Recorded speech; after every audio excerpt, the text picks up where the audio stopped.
about their investigation into the deaths of the actor Gene Hackman and his wife, Betsy Arakawa. They say he died from heart disease after his wife passed away from a rare infectious illness. The world was shocked when Hollywood star Gene Hackman and his wife, Betsy Arakawa, were found dead in their Santa Fe home weeks after they had died. As the cops dig deeper, they find strange signs that someone knew about their deaths before anyone else. Hackman's daughter, Leslie Ann, is now the center of attention. Was she involved with something much worse than anyone thought? What was she hiding? And how far did she go to cover up the truth? The answers might shock you. The death that shocked Hollywood, the shocking death of actor Gene Hackman and his wife, was discovered inside their home in Santa Fe on Wednesday after a neighbor called the police. There was silence in the house. The door was just barely open. Mail had been left outside for weeks without being touched. Someone in the neighborhood knew something wasn't right and called the cops. Officers showed up to check on the person's well-being, expecting the normal inside. They found something very strange. Gene Hackman's body was found near the kitchen, slouched over in a way that didn't make sense. He didn't touch his shades as they lay next to him, like they had just fallen off his hands. Betsy Arakawa's body was found in the bathroom. There were pills all over the counter. The sink's water had dried out, leaving behind a thin film. There was no blood, no signs of breaking in. There is no sign of a fight. 2 healthy dogs were running around the house, while one was dead in its crate. There was a problem. The bodies were not brand new. Skin had grown tighter over bone, and the breakdown had slowed down. It was already time to start mummifying. The police found out that Gene and Betsy had been dead for weeks. The air inside the house was old and had not been moved in a long time. Food that was long gone was sitting on the counter. It felt like time had stopped. The police had one scary question left to ask. How did 2 people, one of whom was a Hollywood star, get away with it for so long? The answer came from a strange place. John Hackman's pacemaker had saved the last action. The info was checked by investigators, and that made everything different. John might have died on February 17. If that's the case, the house has been quiet for at least 9 days. There were no calls for help, nothing to do. No one is coming in. Still, something didn't make sense. Why was Betsy in a different room if Gene had passed out? Why didn't she call for help if she was still alive after he died? More and more questions came up. There was a small gap in the door. Had someone been there before the cops showed up? Had someone meant for that door to be open? The lab report showed up. There was no carbon monoxide overdose. Not an overdose, not a clear cause of death. There was no more to find out about it. Then something new was found that made the case different. Their records showed that Gene Hackman's house had been watched. Someone had been watching the house for weeks before he died. There was movement picked up by security cams. Strange things were happening on the phone records. Tracking with GPS showed some strange trends before the cops arrived. Someone knew what had happened. It was a surprise that the digital trail went straight to that person, the daughter of Gene Hackman. The investigation changed its target. The evidence didn't back up what she said. She said she had talked to her dad a few weeks before he died. The phone record showed otherwise. There were problems with the financial activities. The investigators looked deeper. They found out something even stranger. There was more to this than just his death. It had to do with money. Documents from Gene's estate had been changed before he was found. Before it was even proven that he had died, someone tried to get his money.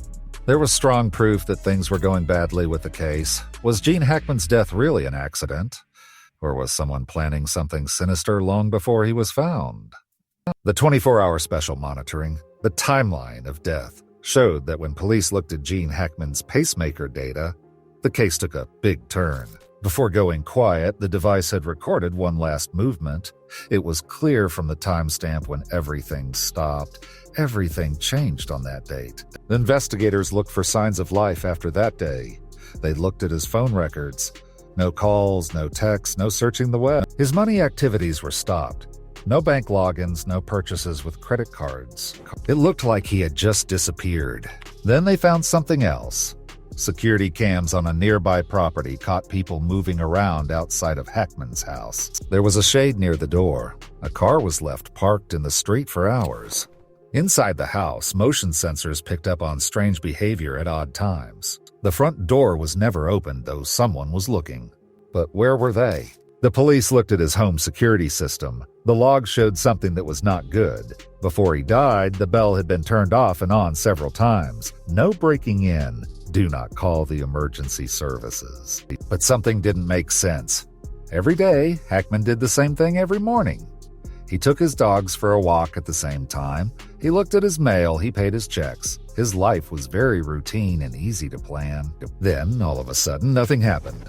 The police dug deeper and found his last digital traces, his last writing, his last search on the web, his most recent call to someone else. Each one finished quickly, not a warning, no farewells. Then another hint showed up. Cell tower data showed that there was a strange phone signal near Hackman's house. The number wasn't registered because it kept bouncing between towers, hiding where it really came from. The signal showed up the night before his pacemaker caught its last beat. There was someone there. Someone knew what took place. Betsy should have called for help if Hackman had been having a medical problem. There was no call, though. Why didn't she leave the house if she was still alive after he died? Why didn't she tell anyone? The police looked at her bank records on February 16, and there was only one small trade. It was small and didn't mean much by itself, but now we see it was just a digital footprint. A sign of life before everything went dark that day. Hackman and his wife both passed away. Who had been watching them was the real question, though. Detectives looked for someone who could get into the house, someone who wanted to get something. That's when they changed their attention. The records of the spying had caused some doubt. They were now going to tell the truth. What did she hide? The daughter's involvement. It wasn't clear at first who Leslie Ann Hackman was. People had been interested in the strange timeline, the surveillance video, and the data from the pacemaker, but as the police dug deeper, they found something that changed the whole case. Police said she had last talked to her dad a few weeks before he died. She said that everything seemed fine. There were no signs of concern or strange behavior. But when police looked at call logs, they didn't find any calls, texts, or anything else. The last time she was seen or talked to by her father was a lot longer ago than she had said. The facts didn't back up what she said. Investigators looked at her bank records. They were expecting normal business deals and spending habits. They found something strange instead. She had already been talking about her dad's fortune before it was official that he had died. There had been questions with the law. There were questions about inheritance at a time when no one outside the family thought Hackman was lost. Then there were the papers that had been changed. Someone looked at papers that had to do with Hackman's assets. Some important facts had changed. The time could not be ignored by the police. The situation wasn't just strange. If these changes were made before February 17, they were planned. The government began to ask the tough questions. Did she know something that other people didn't? Had she been getting ready for something to happen before it did? What she did sent up even more red flags. When the contradictions were pointed out to her, she became defensive. It became less clear what she was saying. She didn't know why there were no records of the calls she said she made. She couldn't explain the money transactions linked to her name. Then another strange fact came to light. Hackman's assets were discussed with a lawyer, which was the day his pacemaker recorded its last movement. But no one had publicly said he was dead at that point. He was gone for so long that no one knew. So why was someone moving things around on his land? The time was getting closer to her. Do you think she knew anything about his last days? If she was trying to get his money, Hackman's death was no longer the only thing being looked into. It grew into something bigger: money, fraud, deception.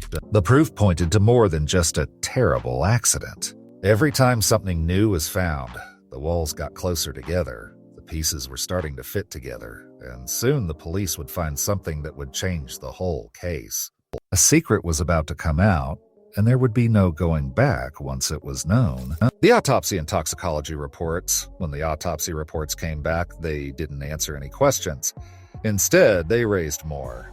Gene Hackman's body didn't look like it had been hurt. No bumps, no broken bones, no scars for defense. There were no signs that he had been attacked, or that something violent had happened. The same thing could be said about Betsy Arakawa's body, There were no marks, no signs of a fight, or anything else that led to foul play. The first idea, that the person was poisoned by carbon monoxide, was quickly ruled out. The air, the gas lines, and every other possible cause of a leak had all been checked by the authorities. Nothing. There were no signs that the couple had been around anything that could have killed them quietly. After putting that idea to rest, investigators had to deal with a new issue. What killed them if it wasn't direct harm or poisoning from the environment? The reports on toxicity came next. Don't take pills, not any barbiturates. We saw no signs of an overdose, at least on paper. Their systems were clean. Later, though, the police saw something that didn't make sense. There weren't enough of some medicines that should have been in the house. Gene Hackman had trouble with his heart in the past. He had been through medical processes before. He was taking medicine to control his illness, but those scripts were not found when the house was searched by police. It wasn't just a case of bottles getting lost. If he ran out of his medicine, there should have been proof that he got more. But there weren't any. There should have been extra pills around the house if he had stopped taking them. But there weren't any. It looked like they were taken away on purpose. Investigators started to think about a scary possibility. What if Hackman's death wasn't caused by something outside of him, but by something much more sneaky? It's possible that someone made sure he never got the help he needed. An attack or carelessness can both kill. The autopsy reports show that the same thing could have happened if someone had not given him his medicine, stopped medical help, or let his situation get worse without taking any action. Not a fight, not a shock. It's just a slow, unavoidable fall. Authorities then looked at Betsy's pills that were lying around. Why hadn't she taken them if she had been having a medical episode? Why didn't she ask for help? Maybe she wasn't strong enough to do anything, or was there something or someone that made sure she couldn't? Everything changed when the medicine went missing. It showed purpose. It pointed toward a planned action rather than a mere accident. Now, the police weren't just looking into a sad death. Death has not been determined. The couple's German Shepherd was also found dead in a crate in the bathroom. They were thinking about the chance of a well-thought-out plan, and that plan was built around someone who had everything to gain. The estate battle and legal drama almost right away. The fight for Gene Hackman's estate, his wealth built up over decades of success in Hollywood, was now tied up in lawsuits. Even before he died, investigators found suspicious activity involving his assets. But when they looked at his will, they were really shocked. There were blank pages. Important information had been changed before Hackman was even officially pronounced dead. Someone was tampering with the documents. It was impossible to ignore the paper trail. It was full of Leslie Ann Hackman's name. She had been wondering about her dad's money for a long time before his body was found. Her lawyers admitted that she had tried to make changes to the estate document. But there was a catch. She wasn't allowed to. However, papers and transactions showed that someone had been preparing for the transfer of wealth for a while. Now it was put together by the police. The will had been looked at, changed, and sent to a lawyer for review while Hackman was still missing. It was clear that Leslie Ann was involved. Were they being smart, or did she already know that her father was dead? Legal experts disagreed about the changes. Some said the changes were made to get a bigger share of the inheritance, while others thought there was full-scale fraud. If Leslie Ann was getting ready for her father's death, what else was she getting ready for? The legal fight got worse when the missing pages, financial problems, and inheritance claims came to light at the worst possible times. The prosecutors began to put together a case. There was a clear trail of money. There was more to this story than just estate rights. It was about lying, greed, and how far someone would go to get a wealth. As the case went to court, Leslie Ann Hackman was about to hear a decision she did not expect. As the estate battle heats up, Leslie Ann Hackman's shady behavior raises troubling questions. 24-hour surveillance uncovers the truth. The study was now mostly about Leslie Ann Hackman. Too many red flags had been raised by her involvement in the estate fight. The police needed to know what happened, so they kept an eye on her 24 hours a day. Every step was watched, every phone call, email, and financial activity was looked at. What they found made them feel bad. Her bank records showed a story she hadn't told anyone. There were alerts for transactions. The cash had been moved to different banks. There were some withdrawals that were made in amounts that were too small to be found. It looked like these changes were made at an odd time. There were some things that happened before Gene Hackman was even said to be dead. Private emails were read by investigators. Messages sent to lawyers showed something scary. Leslie Ann had been talking about her estate before there was a reason for the public to know about it.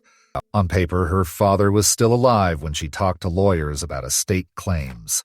It was like she had been getting ready for something she knew was going to happen. Even more information was given by phone records. The timeline showed that she had talked to financial experts, moved assets, and tried to move legal proceedings forward, while everyone still thought John Hackman was living. She did things that would only make sense if she was sure her dad wasn't involved anymore. Bank payments that were not seen were the most damning proof. A forensic audit showed that huge amounts of money were quietly moved into private accounts. Some of these moves went to offshore banks, which made them harder to track. Leslie Ann had been moving money around for a long time before she should have had access to it. It was no longer just a guess at this point.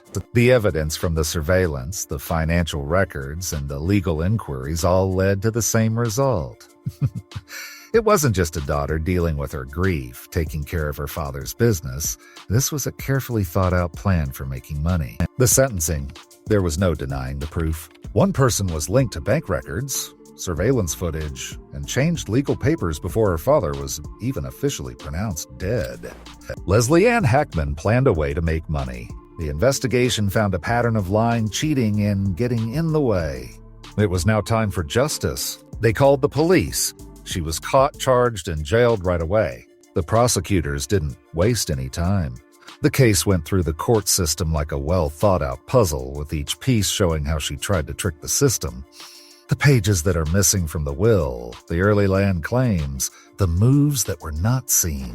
The schedule was very clear. She was getting ready for Gene Hackman's death for a long time, even before anyone knew he was dead. The decision was made quickly. Due to the verdict, she lost all rights to Hackman's estate.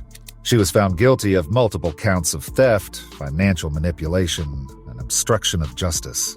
Every dollar, every asset, and every formal link to her father were taken away. Her name was taken off the inheritance for good. She put everything she had on a plan that fell apart right in front of her eyes. There was nothing left. Now, no money, she has no right to her father's heritage. Goodbye for all time. But even after the sentence was given, there were still questions. What really happened in Gene Hackman's last days? Did Leslie Ann just take advantage of the chance? Even though the case was over, the secret still lived on, and some people thought the whole truth hadn't been told yet. The truth behind John Hackman's final days may never be fully known. What do you think really happened? Let us know in the comments.